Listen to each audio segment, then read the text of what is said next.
睇歌手，識睇一定係睇觀眾。最新一集仲要睇埋佢嘅反應啊！連憶蓮都咁感動，原來係師傅杜麗莎 sell 親情。講翻舊時喺香港啲夜總會唱歌，所有歌衫都係媽咪車俾佢。彩排嗰陣諗起過咗身嘅媽咪，仲喊到收唔到聲啊！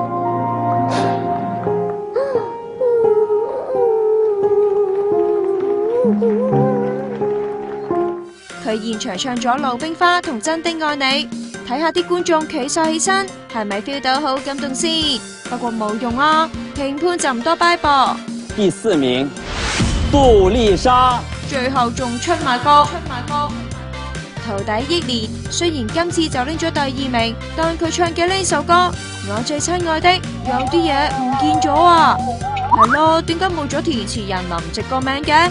冇忘記雨傘運動之後，林夕就俾強國封殺，仲列入第2類嚴格控管類別。方丈份人真係好小氣噶，睇咗咁耐，好似差啲嘢咁噃。